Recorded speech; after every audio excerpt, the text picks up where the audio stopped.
Here we are, ladies and gents. Welcome to an Age of Empires 2 game. Again, going for mid-elo. These guys are just over 1,000 elo cutoff. 1,000 and below is what I call low elo legends, though these days, don't be sad if you're 900 or whatever, because like 800, 900 is still really, really strong. I don't even feature them that much in my low elo series. But we've got 1,000 elo, and we have civilizations that received some changes. So if these guys are dedicated members of this community, they might have been paying attention to those changes. Malay, the big thing with them is that they receive their infantry armor upgrades now for free in each age. And I genuinely believe that that may eventually be abused to a very high level for for pro players. And I think that might not last forever. That's how good I think that bonus is. Does suit them, though. They're an infantry archer civilization. They advance faster to the next stage.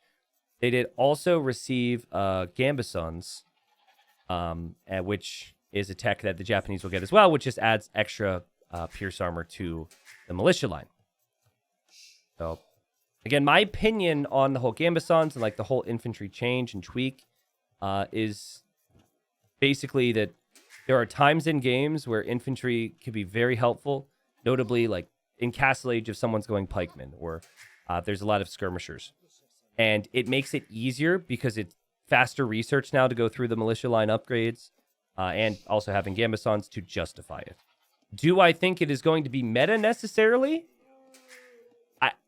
At the high level, probably not, but we will see it more. At this elo, I could see some crazy things happening, but we'll see what they think.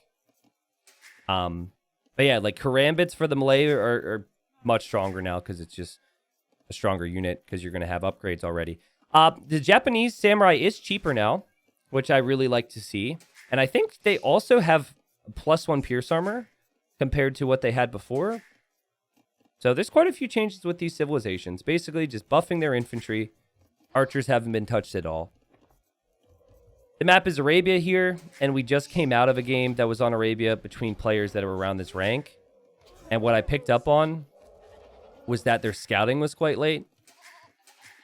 But I will say that the Dark Age has been a bit cleaner for these two here. We'll see how things pan out. They're pretty far away from each other.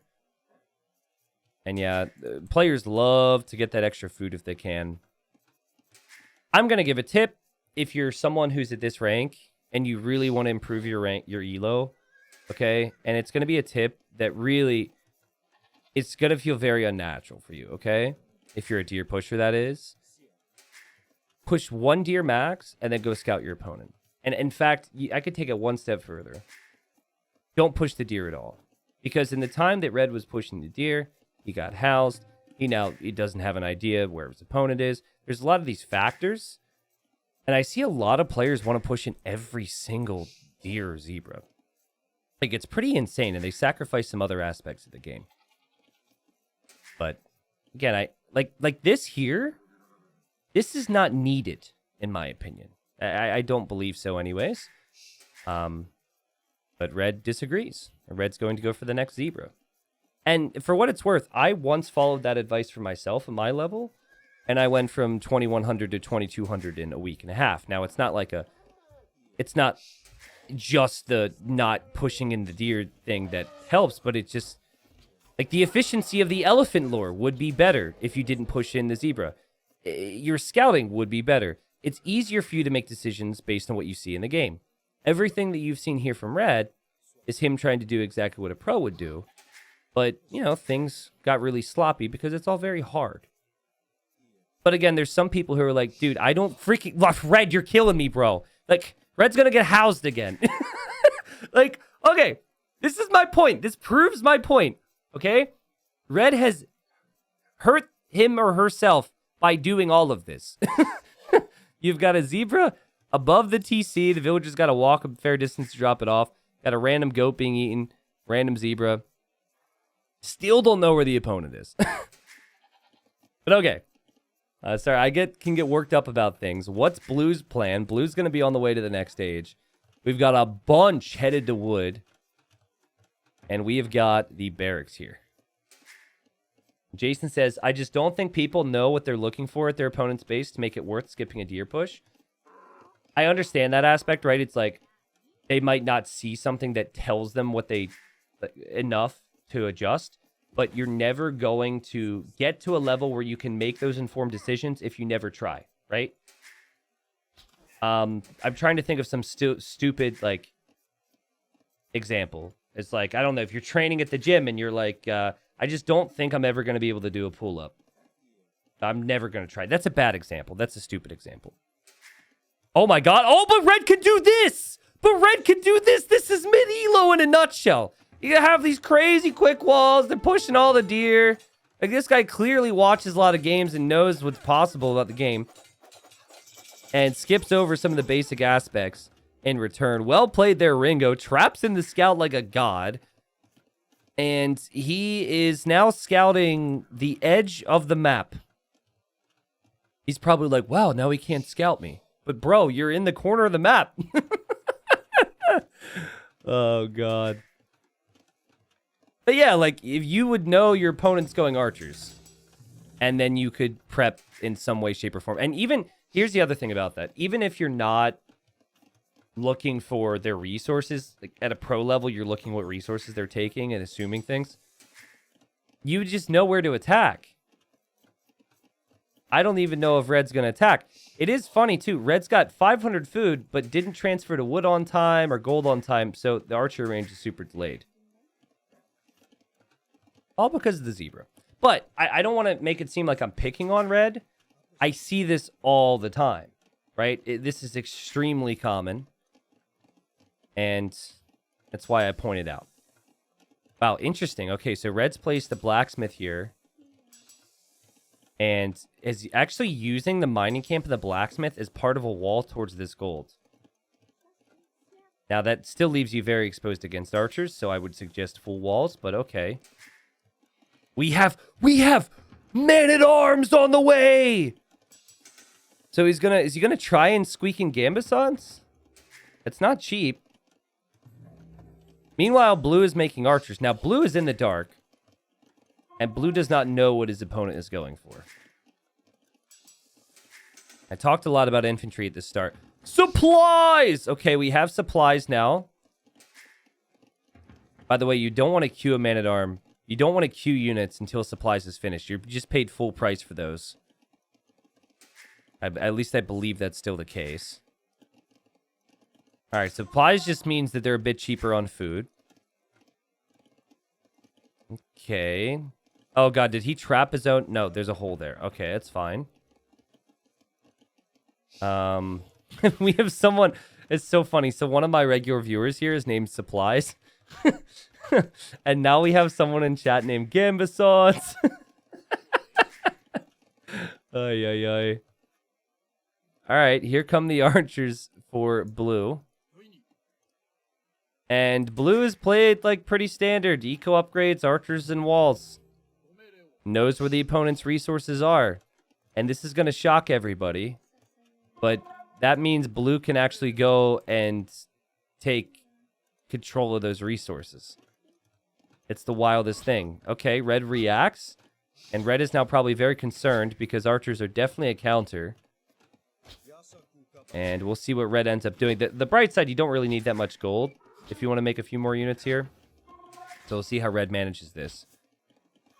You could also go take this gold. Okay. Or make an archery range and make a couple skirms, which I think makes the most sense. Behind this, Blue is just farming. The farms are completely fine. Blue's waiting for wood to make more farms, and we'll eventually make a wood over that straggler. So we just have archers, and we just have walls. What's Red scouting look like?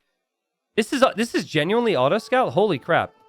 When someone said it earlier, I was like, no, we're at 1050 elo. This won't be auto scout. And okay, Red knows the opponent's coming in this way. Red now has added an archery range, thinking of going skirmishers. We have a market here from Blue. And eventually some full walls. There, of course, will be no attack whatsoever from Red, so Blue will be completely fine. I'm curious to see how Red manages this whole situation. And Red is going to drop a tower here. I think a trick that you could probably get away with at this rank is you could just place a house there before they realize. They're probably not really looking. But this actually isn't too bad, right? Because the gold is safe for now. The tower protects the farmers, and also Red's just going to move all the lumberjacks to the same lumber camp. So a lot of adapting here from Red, but we have two very different types of players. Like Red is very, has great moments and not so great moments. Blue is a little bit more consistent overall. Blue's just going to need a bit more on gold, I think, to continue to produce archers. But guys, this is impressive. This archer range has been producing 84% of the time. Consistent army production.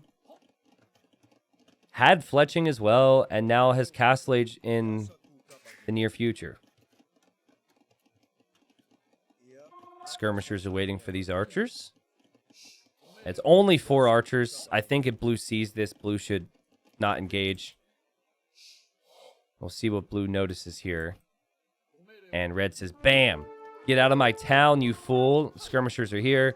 And Blue's probably very frustrated. Forced a reaction from the opponent. I really like how Ringo went for the skirms. And we still might see infantry in this game, right? Or more infantry, I should say. Now, Japanese do have bloodlines, so they have fully upgraded knights in the next stage.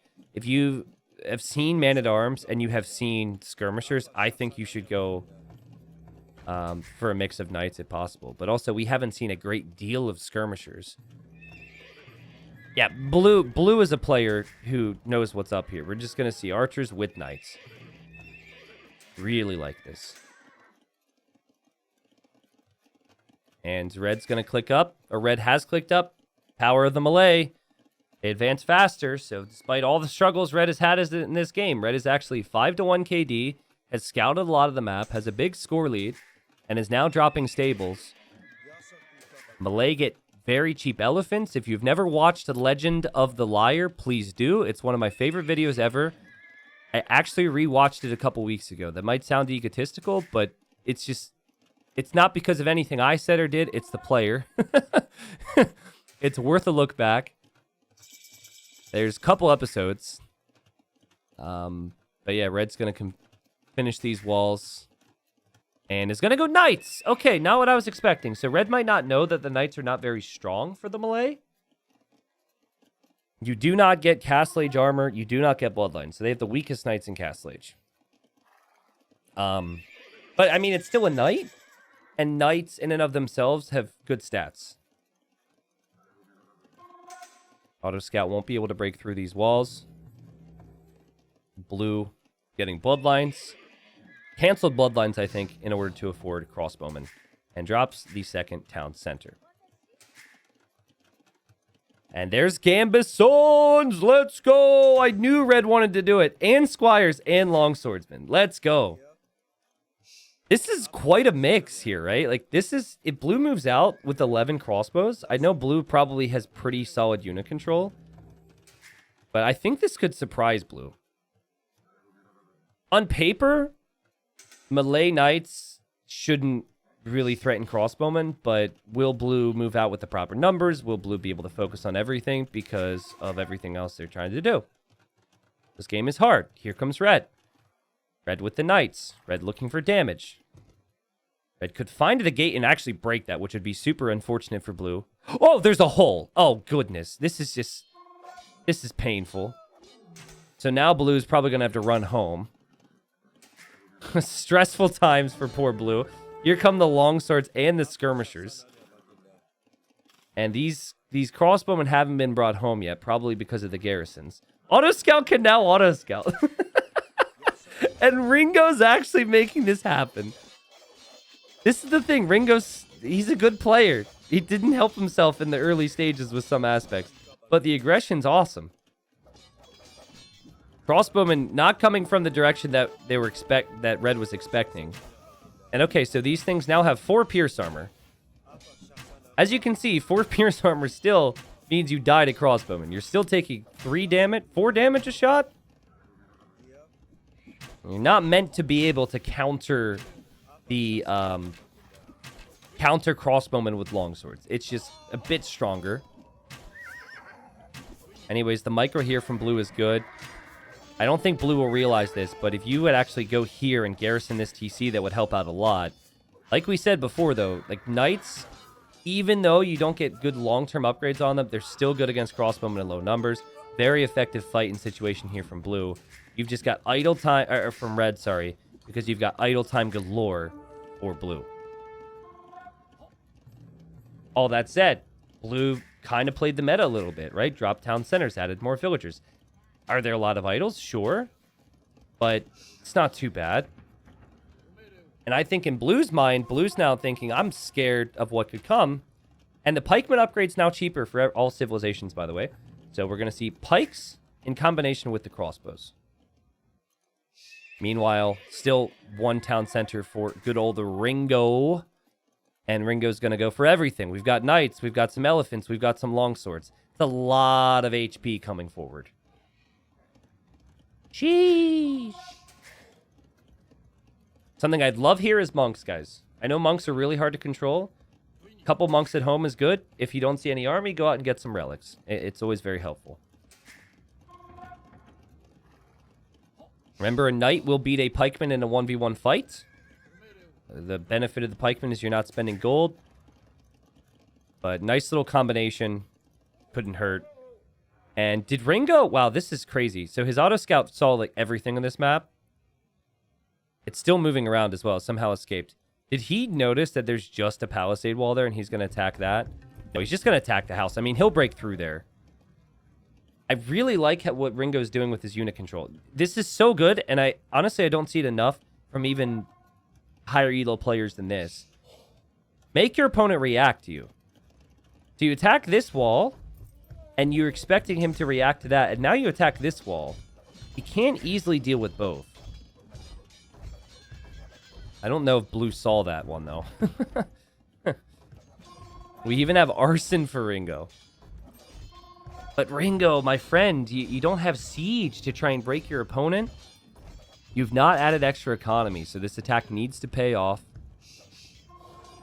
Villager was trying to repair the house. That was her family's house. It's been in their family for generations. And now the army runs through. I mean, there's a lot of villagers here on this wood line that could be killed. And now we have the swordsman attacking here. Ringo's insane. Blue is very distracted. You can tell blue like has an idea of what you should do in these situations, but doesn't quite have the speed. And I think red has the speed, but uses it all to be super aggro all the time. The crossbowmen go here. Longswordsmen will die. Pikemen go here. Should be a pretty good fight overall, because the Japanese attack speed and the bonus damage, but not against the longsword. Look at that longsword tank. That's a tanky boy. I feel like red's a forward castle type of player. And I think red's going to come forward to drop that castle, and there's going to be army, and it's going to be painful. But we'll see. The elephants are now going to flee. What's up, Catherine? Welcome. Crossbowman moving forward. And, oh boy. Okay. So, red is thinking castle, more infantry after that castle goes up. Blue moving this way. There is still a hole here because red did not wall it. But red did re-wall it with the palisade, actually. And red, if red was paying attention there, will realize there's crossbowmen and is probably looking at the screen right now thinking, I really hope this castle goes up. And just repositions to this wood line like we said, like they did earlier. Also, all the elephants died. So, 67 villagers versus 45. I feel like red's the type of player I want to see more games from. Blue's played super solid. Like, if you want to be a more successful player, model your gameplay after blue. If you want to learn some lessons on what not to do, maybe model your gameplay or watch more games from Ringo. But Ringo's got so much chaotic potential. And the chaotic potential is something I look for in players. Blue just decides, let's back away here. We're going to run this way. And there's a castle there, Blue. So that's not going to be too good for your crossbowmen. It's actually really good for blue that 2 of them had gone ahead. Okay, these 2 are going to follow in solidarity. Okay, that kind of hurts. Still 72 villagers versus 45. Let's look at the resources collected here. Resources collected is insane for blue and should only grow as well, right? Because there's more on food and it's a continuous flow of economy. Red says, I saw the patch notes. Gambesons gives me extra pierce armor. So let's go. And knights are knights, I guess. All in. 1 town center.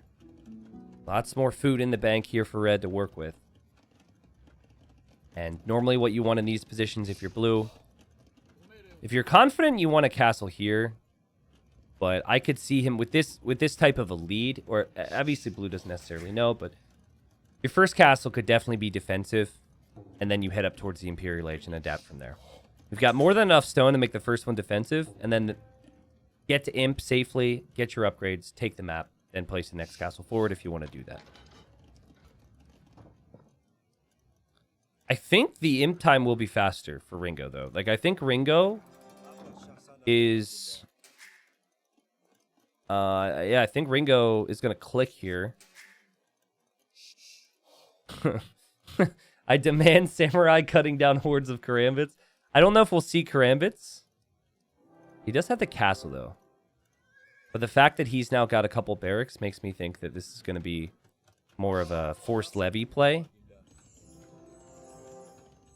Well, there's the castle for Toonbuck. I recognize this name, by the way. I'm not sure why. Maybe I've seen him around. Extra houses over here after the elephants laid waste to the early ones. Red trying to go through there because Red remembers that was open. And Red is going to be very disappointed when the knights get there. So Red, a player who knows a lot about what civilization can do. Maybe not always in the right state to execute on it. Red will attack the houses there, though. No hesitation. I like that. I'll see if blue reacts to it. Blue really could ramp up the army production. And is still seeing knights, so I don't know how much blue knows about the civs. I imagine a decent amount. Blue's probably very confused by the fact it's Malay knights. But maybe he meant to pick Magyard. Again, watch The Legend of the Liar if you haven't already. Knights are going to break through. Pikemen aren't going over there. And hey, forced levy. And again, you get your armor upgrades for your infantry immediately. The forced levy means that your infantry units only cost food. So we've got Gambesons in. We could have two-handed swordsmen here in a second. Oh, God. Blue has been very late to react here. The knights are destroying. The pikemen were on the way, it looks like, but they had stopped. We have Arbalest, we have Bracer, we have all these things that are very important to blue, who has done everything right to win this game. But the chaotic energy, like I said, from Ringo, has given Ringo an opportunity here. Ringo loves to move around army. Let's look at APM real quick.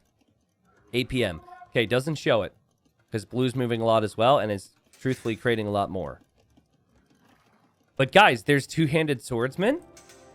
There's a Treb. There's full armor already. You've got 6 pierce armor. I mean, it still should die to Arbs and the potential of Samurai, but blue is distracted. If red doesn't trickle Treb, if red has 3 or 4 Trebs before moving forward, and then red has a mess of infantry, just spend all that food all the time. Wood and gold on Trebs, food on infantry. This is doable for Ringo. As Ringo can't do that, by the way, because Ringo is microing with these knights. This is crazy. And I think blue tried to garrison Vills and accidentally sent the pikemen in the TC. Oh, God, the panic. Oh, no, and now he knows there's a castle there. Disaster. That is really, really bad for you, blue, because now red's going to start to treb you down. And now blue's like, where's my pikes? Where's my pikemen, bro? Leave a comment in the YouTube video or the chat here if you've ever done that before. I do that all the time. I hate that. If I could set a button, or like if there was a setting that would make it so it wasn't possible to garrison your infantry, for your archers, I would definitely toggle that. Immediate reaction from blue here, though. As blue says, I'm going to use my trebs against your treb. This is why you don't show up with one, by the way. And here come the two-handed swordsmen. And the knights. And the mangonels. Big engagement. Blue backing away. Intentionally use the castle fire there versus the mangonel. And both players are going to lose trebuchets here. In the end, still more than worth it for blue. Because, guys, while Gambesson makes it a bit better against archers, it's still not... It's not a Huskarl. It's not a Malian champion. You still can't just dive bomb archers and castles with Gambesson. It helps against a heavy mix of skirms. It helps in various instances. It is not the only thing to commit to, unless your name is Ringo. If your name is Ringo, then maybe continue to do what you're doing. Also, liked how blue made a couple samurai. Samurai, very good against other infantry, so... So, as eventful as this game has been, it's not looking very good for Ringo, and the only way for Ringo to win this game would be to push through the middle. But blue is in a position to do that, and showing me more and more the knowledge that they have over technologies. Masonry is what I meant to say, for more HP. Good eco technologies the whole way through this game. Even trying to re-wall gaps. The zebra are trying to escape. Nope, you're trapped forever. But no, trying to just re-wall gaps so red can't raid again. But these are mangonels. These are not onagers. And Arbalest can take out the mangonels. Mangonels could also take out a fair amount of the Arbalest in the process. But it's more than worth it for blue to take this type of an engagement.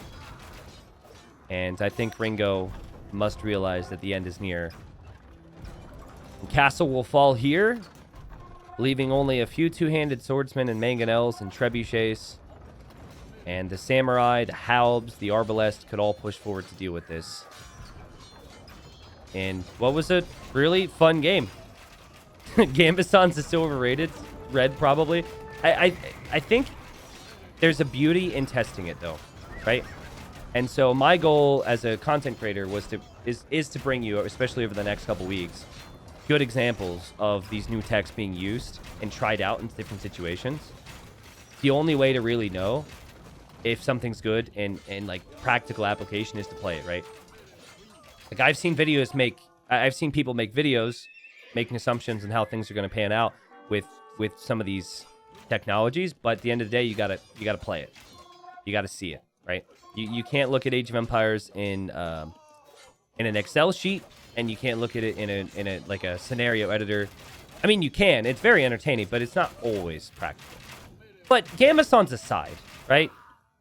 The number one thing here is you just need to have eco if you're red.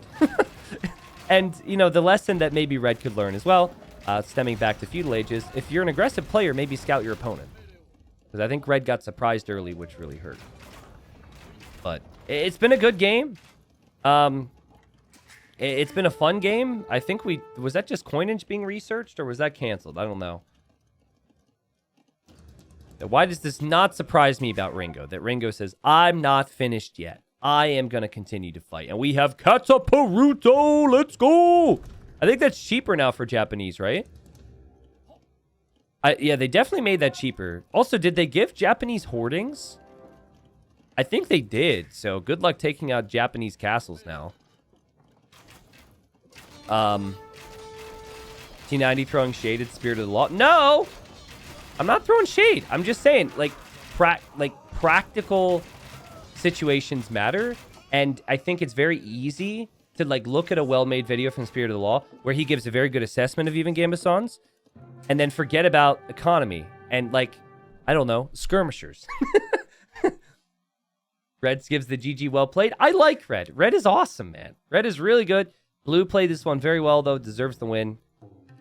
I think if Red would have had Siege with the initial push, when Red got through Blue's walls, if right then and there Red added Rams or like Scorpions or Mangonels, I think Blue has some big problems here because I think Blue's stone was on the front. Blue wouldn't have been able to make a castle easily. Okay, Blue wasn't taking this stone at the time. When was that? Like 20 minutes? Okay, right here.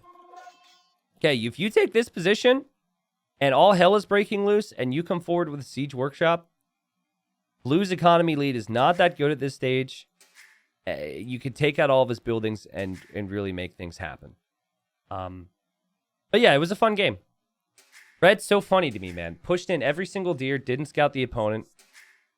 Some really quirky things too with like the mining camp blacksmith wall.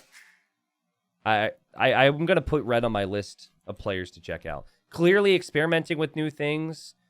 Blue is more the like, well, I want to win, I want this to work, you know, which is great, and just wasn't quite as crazy as Ringo. Ringo is like the star of the show. He's the underdog.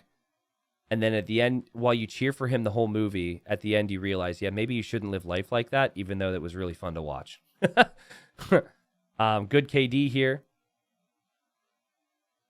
Horse says, I bet there are a lot of people who quickly crumble and resign under the pressure a player like Red puts on. Yeah, absolutely.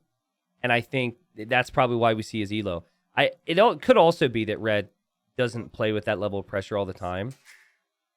But I think the core basics that Blue stuck to this game, like opening with army, applying some pressure, getting some walls down, dropping the town centers, getting eco and military upgrades. Like Blue, and I'm not trying to offend the guy that just won. Blue strikes me as someone who has played thousands of games and or at least watched thousands of games and really knows what to do, like all the time. But it's the doing it in the moment in the stressful situations that is probably the struggle, right? And that's what's fun about middle elos, because you might have the knowledge and feel like you can practice it, but everyone has a plan until they get punched in the face. And Ringo almost had him there, it felt like, with the Castle Age pressure, and just missed one or two more steps. Excuse me. Sorry. Good game. Hope people enjoyed that one. 99% of the map scouted. Thank you, Auto Scout. Good stuff.